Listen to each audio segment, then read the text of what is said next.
Do you want to matter in life? Do you want to do something that makes a real difference?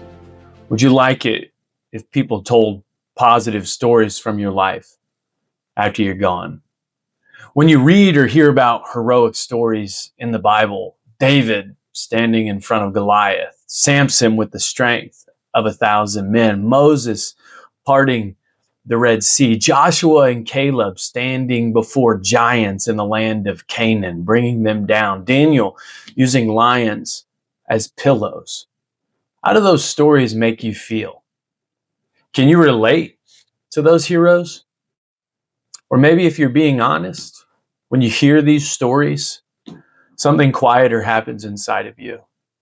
And you ask yourself almost shamefully, what's wrong with me? You find yourself comparing, feeling like you don't measure up, like there's nothing very heroic about my life. You know, the truth is, deep down, all of us want to matter. We want to make a difference in the world that God has placed us in. We want our life to mean something beyond just paying the bills and getting through the week. But we also know this, where we're at right now, for most of us, doesn't feel very heroic. It doesn't feel like strength. It doesn't feel like purpose or impact. Maybe you're in school and you're just trying to survive day by day, keep your head above water. Maybe you have a job where most days just feel monotonous and scheduled. You clock in, you clock out, repeat. Maybe you're trying to parent young children or teenagers, managing stress, pressure, expectations, exhaustion. Wherever you're at, life can feel very normal. And sometimes, many times, very insignificant. We actually define our lives by the big moments. The day we graduate high school, you'll remember that day, or you do remember that day for the rest of your life. Then college, and then maybe you go on and get a master's degree or a doctorate. We will remember the day we got married, the birth of our first child, second, third, buying our first house, reaching a certain income or net worth. We mark life by milestones, by mountaintops, by big moments. It actually reminds me of something in the Bible. Someone that you definitely know, or you've at least heard of him. He's known for the miracles that he performed. He gave sight to the blind. He gave deaf the ability to hear again, purpose to the outcast. He exercised authority over demons even, and raised people from the dead. See, he was loved by so many people, but he was hated by some, mostly religious leaders with power, and those same religious leaders eventually hung him on a cross and crucified him. 3 days later, though, he rose from the dead. See, you know his name, don't you? You know his story. You know him by his big moments. It's Jesus, Jesus. But listen, this same Jesus that you know so well by his big moments, the Savior of the world, the great healer, the one who gives purpose to the world, to those who the world rejects.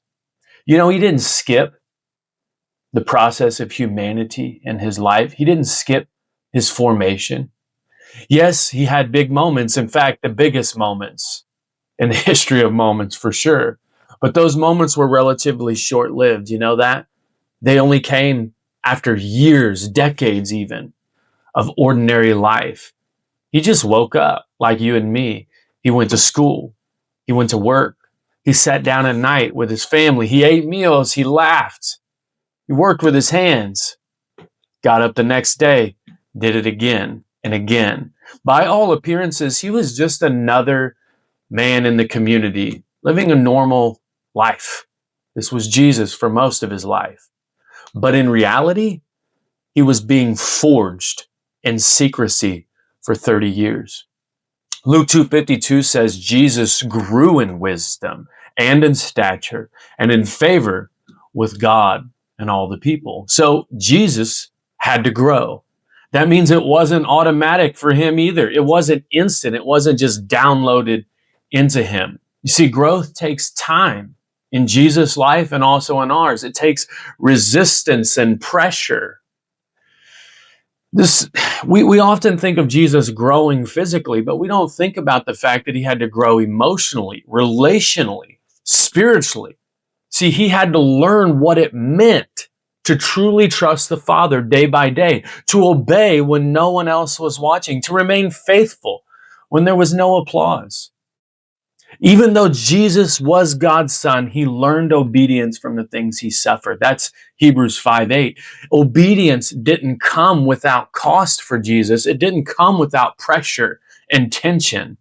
And that tells us something very important about him and about us.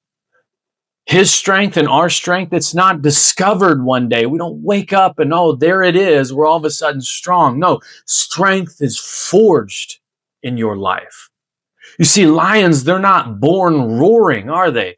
They're shaped in silence. They're trained in restraint. They're formed in seasons when no one is cheering them on. Guys, these are the seasons. These are the moments where so many of us are stuck because life feels quiet. It feels repetitive. It feels unimpressive. We assume something is wrong in those moments. But guys, what if nothing's wrong? What if the season that you're in, the monotony, the schedule, the routine, the silence, what if it's not punishment? I know that you think it is sometimes. Sometimes it feels that way. What if it's preparation? What if that routine you're in right now, the job, the family, the responsibilities, the pressure, what if that's the forge that God is using to shape something strong in you? We all want the roar, don't we? We want the power. We want the authority. But God, he's working in the silence of the fire, the heat, the pressure.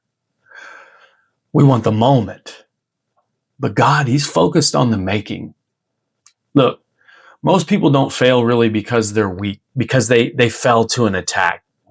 Honestly, most people don't make it that far. They fail because they abandon the process that God is doing in their life. Jesus didn't. He stayed. He submitted. He obeyed. He trusted the Father's timing, right? And because he didn't skip the process, when the moment came, he was ready. So let me ask you this. When you look at your own life, analyze it honestly. The way that you feel and the way your perspective over the routine and the day by day.